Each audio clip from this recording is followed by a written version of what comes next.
Welcome back, Internet. Or should I say Carl? Today, I'm going to be going over a deck of mine. Because I've been talking about the deck a lot recently. I'm going to be going over my Narukami deck, specifically Dragonic Kaiser Vermillion, etc., the normal stuff. One thing that I should note is that while I usually play the clan in English, currently I only have my Japanese deck on me, and there are 2 cards that were added to the deck because I just recently sold it. But I haven't actually handed it off yet. So there are 2 cards that will be flipped over so you'll see the backs of the cards instead of the front when I'm going through the deck list. This is just to show that they are instead supposed to be something else. Right now they are currently Thunderbreak Dragons. I'll be going over math of the deck, trigger layout, etc., purposes for most cards, what have you. I hope you enjoy. Alright, so I currently have this deck in Top Idol Pacifica sleeves because I find it funny. They are now trap cards. Anyway, this is a Narukami deck. I play Spark Kid Dragoon as my starting vanguard. The other option, Lizard Soldier Sashin, I believe his name is a 5k instead of a 4k. And his ability does not go off every game, and it can only possibly go off if you're going first for the most part. Because it both requires boosting, hitting a vanguard, and counterblast, which means you have to have damage and be attacking them while their starting vanguard is out, which is not always possible. So I personally don't like playing him, even though he's got 1,000 more power. This guy runs better in my deck, for reasons which I'll go over later. My trigger layout, I play 4 heal triggers, 4 draw triggers, and 8 critical triggers. This is because the deck is very much beat down. The deck does not have many high-power rear guards that swing strongly. I do not play Purple Flash Jin, for example, and so I play a lot of critical triggers, especially because of Dragonic Kaiser Vermillion, because hitting crit triggers with him is very strong. Generally, I do not like crit triggers. I feel that they're actually bad for the game. I feel like they would be better if you couldn't give both parts of the trigger to your vanguard when it's checked. So if they no-guard, you can, pass the crit onto your vanguard and then pass the power elsewhere. Or you could pass the power onto your vanguard and the crit elsewhere. I feel like the fact that I can hit a double crit, or even a crit with another trigger, and overpower a very strong guard and instantly win the game when my opponent still has like 7 cards in hand, is very bad for the game. Personally, I don't like crit triggers, but I play at a high enough competitive level that they're basically required. And I play 4 draw triggers because the deck needs more draw and it doesn't function all that well with stand. My grade 3 lineup is I play 4 copies of Dragonic Kaiser Vermillion and 2 Breakthrough Dragons. Note, yes, this is 2 less grade 3s than most people run. To be honest, you want to ride Vermillion. You don't want to ride Breakthrough Dragon as much. Because Breakthrough Dragon is just good for swinging at 10k vanguards if you've got Red River Dragoon behind him, which is the 8k grade 1. If you don't ride Dragonic Kaiser Vermillion, you're kind of up a creek without a paddle. Because you don't have any threat at 4 damage, so your opponent won't be afraid to hit you for a lot. And you are at less defensive power, which is big, because currently most of the big clans have high power 10,000 vanguards. And so most decks build around swinging for 20,000 attack, which is a 15k guard here, and only a 10k guard here. The math behind Vermillion works as such. We are assuming that you are looking for only Vermillion, which there are 4 copies in your deck of 49 cards, because this dude moves out elsewhere. You have, on average, a 58.2% chance of not getting Vermillion in your first 5 cards. Let's say you mulligan 3 cards. This is about the fewest that you would possibly mulligan. The only reason why you would mulligan less is if you got Breakthrough Dragon and you're gonna use him for your grade 3 ride just in case. So let's say I mulligan 3 cards, which means I got a 1 and I got a 2. You have a 40% chance of not having seen Vermillion in either your starting hand or the 3 cards you mulliganed. Let's say you're going first, which is the least amount of cards you could draw before grade 3. You draw a card grade 1, ride, take a damage, which I'm not counting as drawing, but it does thin your deck slightly. Then you draw, drive check, take 2 more damage, you're going to assume, when your opponent is at grade 2, and then you draw again. After all of that, you have a 26% chance of not seeing Vermillion before you ride to grade 3. So this means 3 games out of 4, you will see Vermillion even if you didn't draw any in your starting hand before you hit grade 3. Spark Kid Dragoon makes this even better. If you use Spark Kid Dragoon while you are at grade 2, you will draw 5 cards, or you'll look at the top 5 cards for a grade 3. Using him, and it combined with the probabilities before, you only have a 15% chance of not seeing Dragonic Kaiser Vermillion before grade 3. This means that even though I'm only running 6 grade 3s, I have an 85% chance of finding Vermillion himself, not Breakthrough Dragon, Vermillion himself, before grade 3. That is a very high chance. And if you factor in the fact that I can also use these for my ride, or I can find these through Spark Kid Dragoon, or any of that sort, this means that it's still very probable that I'm going to hit grade 3. And it leaves me with more guard in my deck, which is good. And it leaves me with more grade 2s to attack with, because a lot of my grade 2s are techie, so I need more of them to replace the ones that are going to be targeted. So I still have a very good chance of running into Vermillion alone, and grade 3s as a whole, even though I only run 6. That is why I much prefer this unit to the other starting Vanguard for Narukami. Next up is my grade 2 line. I play 4 Demonic Dragon Berserker Carla, or I'm trying to remember what the English one is. I prefer Carla, though. It sounds fancier. I play 3 Desert Gunner Shiden, 2 Dragonic Death Scythe. Note that one of these is SP. Ooh, look at the fancy. And then I play 3 of... I'm having a hard time remembering this card's name. It is the grade 2 7000 that states, when this attacks and hits Vanguard, if you have 4 or more other Narukami rearguards, you may draw a card. This card is pretty obvious. You can use this card as your grade 2 Vanguard, use Spark Kid Dragoon to search for a grade 3, and then your grade 2 attack will unflip a damage. Furthermore, if you unflip one damage, assuming that you have no flipped damage when you use Vermillion's ability, which is Counterblast 3, you need to either hit once with this or heal trigger once, and you can use Vermillion again. Running 4 of this card guarantees that you've got a threat at your opponent. You're basically looking them in the eye and saying, hey, you're at 3 damage. That's pretty cool, but you know what? A lot of my grade 2s will give me awesome things if they hit anyway. You no longer get free damage. This is a playstyle choice. This is not something I would recommend people who are learning Vanguard do, because this requires being able to gauge when it's best to attack rearguards to conserve your opponent's damage, and when it's best to attack vanguards. I've gotten very good at using on-Vanguard hit abilities properly, and this takes a lot of practice. It is not something I would recommend gunning for, but it's something that I feel like a lot of Vanguard players should practice, because on-Vanguard hit abilities are very psychologically powerful. Because in Vanguard, for the most part, the first 4 damage you take is free. There is no problem with taking 4 damage. It's just attacks that you don't have to guard. These cards, and any card with an on-Vanguard hit ability, basically make your opponent have to guard, or at least think about guarding, attacks that otherwise they would just take, because, hey, I'm at 2 damage. Now I get fancy stuff for you doing that, so it's not an easy decision anymore. I personally like playing Vanguard this way. I play 3 of this guy because his ability is very good, especially, final turn. If you've already used Vermillion a bunch of times and you don't have any counterblast left, he's not only a 9,000 attacker, which is great.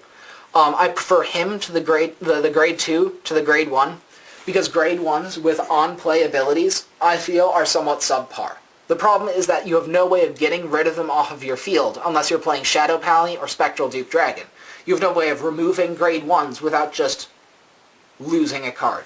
These you can intercept away and guard with, and then you can play something else in its place once you don't need the on-hit ability anymore. Once you don't need the on-play ability anymore. Plus, since they're 9,000 attack, they are good enough. I don't really need to worry about it being too weak, unless I'm specifically aiming for 20 with Breakthrough Dragon and Red River Dragoon. Sorry, I need to drink some coffee. Coffee. Note, please don't hold coffee over your cards. It is bad for them. I also play, what's it called? Dragonic Death Scythe, because his ability is really good. Again, he's a 9,000, which means that even if I'm not using his ability, he's a good enough swinger. His ability is also the same as Berserk Dragon, which everybody knows. Counterblast, when it is played, you may Counterblast 2 and retire one of your opponent's grade 2 or lower rear guards. This means that you can retire their precious Sanctuary of the Back Row, target important grade 2s which they're guarding a lot of, or just give them, or just remove field advantage.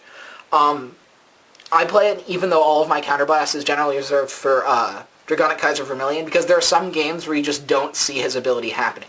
Your opponent's either playing something like Grand Blue, where they don't have a full field because they're using the Evil Skull Dragon thingamabobber, the grade 3 that retires itself at the end of every turn, so they never have a full field to properly use his effect.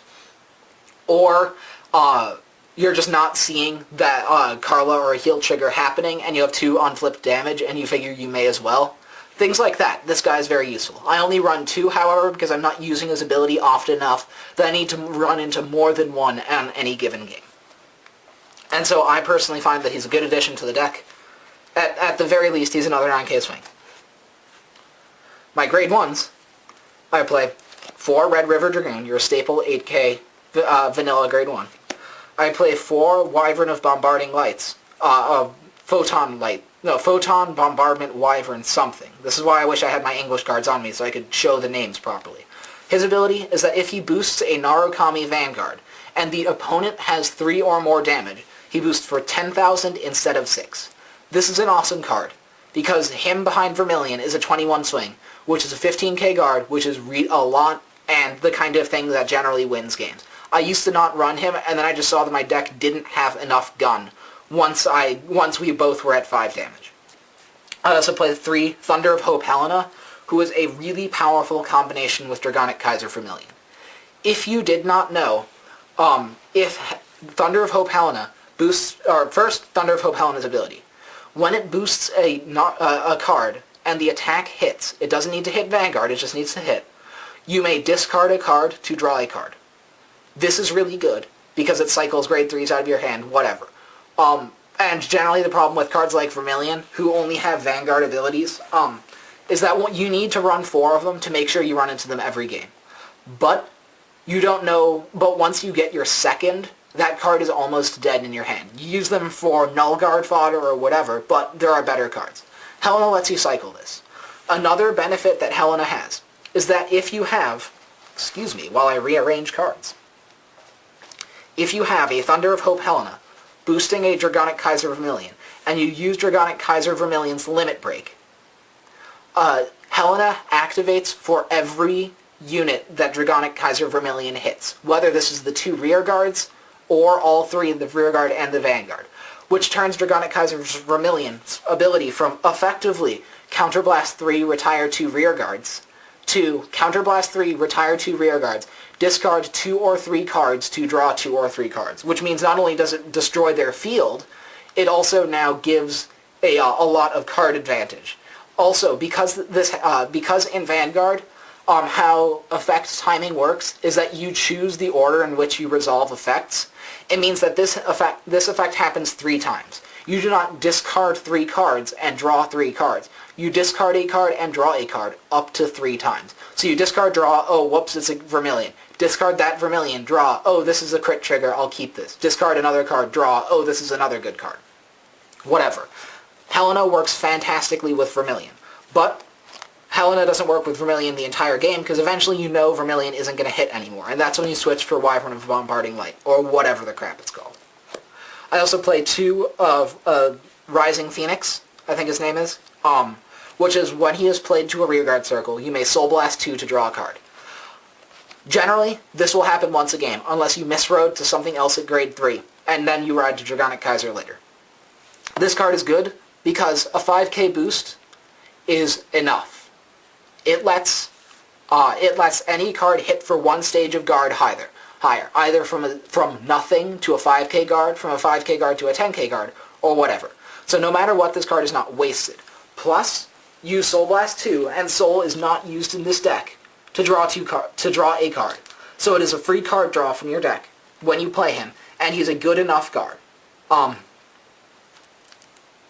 Lastly, I play 3 Wyvern Guard Gualdo, which is your staple NullGuard. Something I'd like to mention, because I realized I didn't mention it before, Dragonic Kaiser Vermillion's ability, for those unfamiliar with the ability, which I'd be surprised with, because there was a lot of hype when it came out, and there's a lot of Dragonic Kaiser decks around. His ability is Limit Break 4, which means you have to have 4 or more damage. Counterblast 3. He gains plus 2,000 power, and when he attacks all 3 of your opponent's front row units, so both front row rear guards and their vanguard, at the same time. This means intercepts do not work. You cannot intercept a unit away because they're all being attacked simultaneously. And your opponent must guard each attack individually. Note that in the English version of Vanguard, the NullGuard cards have an errata. Their text is worded such that using a NullGuard will protect from all 3 of Dragonic Kaiser Vermillion's attacks. This is a mistranslation on Bushiroad's part.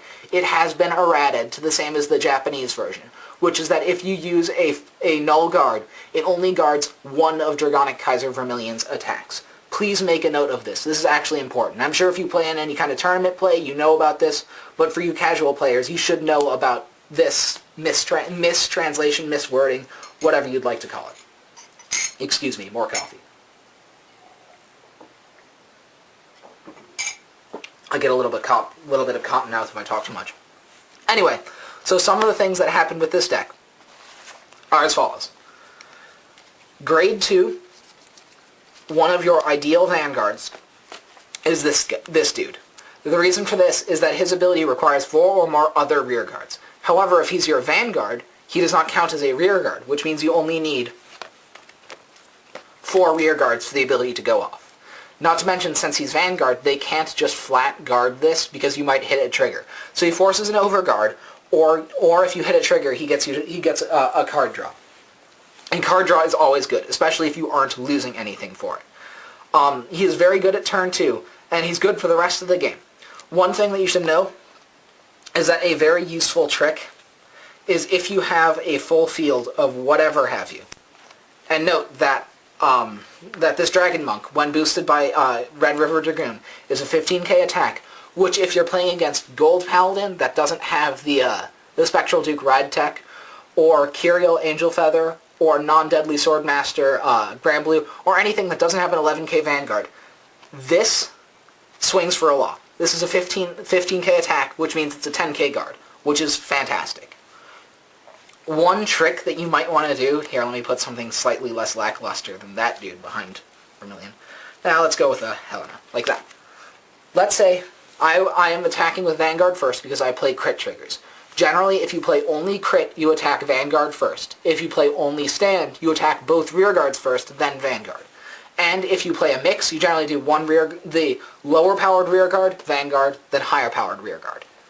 Anyway, let's say I only play crit, so I'm attacking Vanguard first. Generally, you will attack if you're aiming to get this guy's ability off, which you should until your opponent is at about 4 damage. You would want to attack one of your opponent's rear guards, not their Vanguard. But what if you hit a crit trigger? Exactly. You then will pass the critical onto your higher powered Vanguard, yet the power onto this guy. Now your opponent has to choose between 2 20k swings. One of them will make them take extra damage. The other draws you a card. This might be an easy, mathed out thing to do. Generally, it's better to... this isn't even an easy mathed out thing, because it's either worse for you or better for them. And worse for you is better for them, but which is better in your case? It's hard to decide sometimes. Do you want to give your opponent hand advantage, or do you want to let them have damage advantage? Or both if you can't guard any of them. But by doing this, they have to pick between more damage or letting you get a card. This is a tough choice for a lot of people, and they may misplay because of this. Not only did you just shoot down one of their rear guards, now they have to decide which Vanguard or which attack here to take if they can't guard both of them. And note that both of these are 15k guards from a 10k Vanguard, which is a lot. That means they have to pay 4 cards from hand at very least in order to not take any damage, which is perfectly fine by me. So generally, if you're playing this deck, if you're playing especially this card, you want to let your Vanguard attack first at a rear guard, and then split the power to this guy, and the crit to your other guy. So they're forced to guard over here, which means they're less able to guard over here, especially with additional power.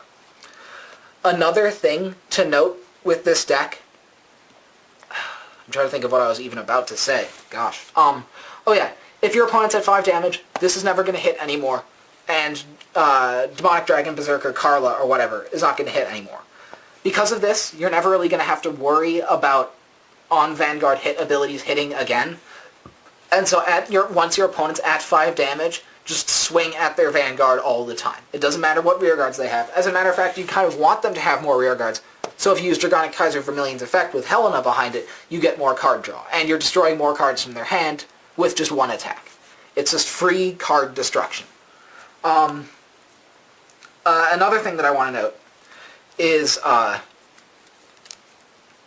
if you don't see Dragonic Kaiser Vermillion's effect going off anymore, whether because you don't have enough counterblast, yeah, that's basically it. You'll want to switch Helena for this guy, because now you're swinging for a 15k guard from Vanguard. That's big. Abuse it.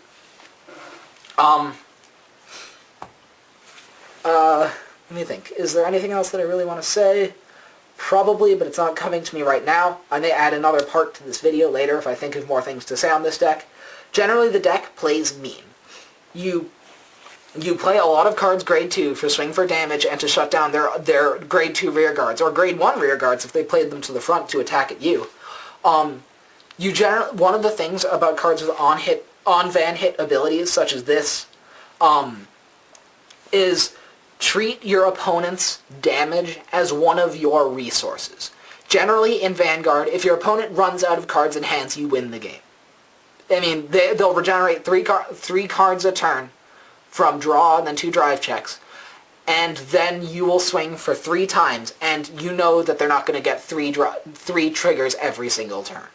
This means that once they run out of cards, you will hit for at least 1 damage every single turn for the rest of the game. You have effectively won. Thus, if you're playing a deck like this, your goal is not to get your opponent to 6 damage. Your goal is to make your opponent run out of cards. These may be similar, but are fundamentally different with abilities like this. It's better to save your opponent's damage for when you can get a bonus out of it, than just to hit them for damage just because you can. This not only gives them less counterblast for abilities, or they'll, guard things like this when they shouldn't be, because now they can't use their limit break, now they can't use whatever, and you shut down some of their toolbox without even trying, or you're getting more out of that damage than you should. It is both it's both tough for your opponent psychologically, which matters a lot in Vanguard. Your opponent will probably curse a lot and will be irritated by your play because it's hard to play against, because there's no clear-cut answer. And also, it's just more fun to play it, for me at least, it's more fun to play a deck where there's a lot more decision-making involved. I mean, Majesty Lord Blaster plays itself. You Wingle Brave for Majesty or whatever, and you suck in 2 blasters, and you swing for way too much, too often, and if they never no-guard your Vanguard, you win the game. That isn't that much fun. The deck plays itself. You could probably write a program to play it for you. This, you could too, because let's be honest, programs aren't that hard to write. I may be talking as an ex-computer science major, though. I'm going into education now, by the way. I'm not a coder anymore, but studying math and science to teach to middle and high school children. Anyway, this deck has a lot more decision-making and a lot more room for personal growth. You get better by playing a deck like this a lot, because you get better at making these decisions faster, and you get to see what kind of things make your opponents trip up. The key cards in the deck are Thunder of Hope Helena and Wyvern of Bombarding Lights, because both of these combo with Dragonic Kaiser Vermillion very strongly. One lets you swing for 21,000, as long as you are not horribly losing the game. And the other lets you cycle for a lot of card advantage whenever using Dragonic Kaiser Vermillion's Limit Break. Other powerful cards are Red River Dragoon. Generally, I find that I don't like riding him at grade 1, because him behind Breakthrough Dragon is a 20k swing, and him behind Dragon Monk is a 15k swing, and these are important.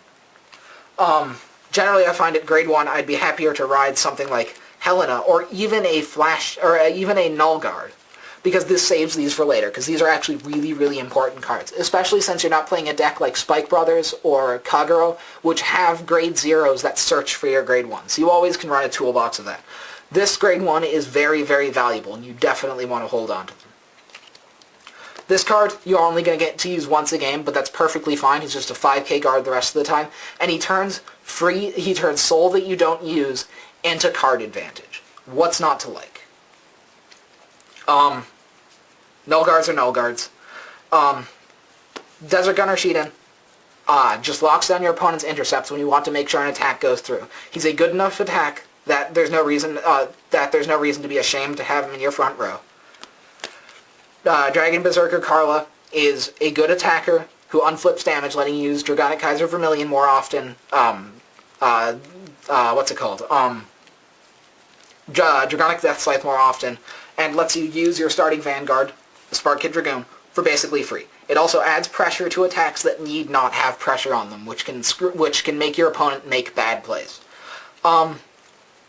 And Dragonic Death Scythe is insurance, because you're not always going to get Vermillion off as many times as you want to, and you need to have some other kind of counterblast, because it sucks to lose a game at 5 unflipped damage. That's Narukami. This is the deck that I'm playing in English. The only changes that I made to the deck is because I'm selling this to someone. I have 2 Thunderbreak Dragons in the deck, because Thunderbreak Dragon is a great offensive vanguard when you just need to hit for more. And a lot of people prefer just running 8 grade 3s because math. You don't want to miss your grade 3 ride. It sucks. It will more often than not cost you the game. So it's just safer, and I'm not going to recommend that people play 6 grade 3s, even though I personally do with this deck. And that is Narukami, and I hope you enjoyed. Subscribe, tell your friends about me. If you got any questions, comments, etc., whatever, let me know, and I'll get to you. I'll get back to you. Remember, I would be happier to hear about people wanting to see stuff than you being like hesitant or shy to say, hey, could you show me a Shadow Paladin deck? I'm always happy to serve. That's what I am here for. Pacifica out.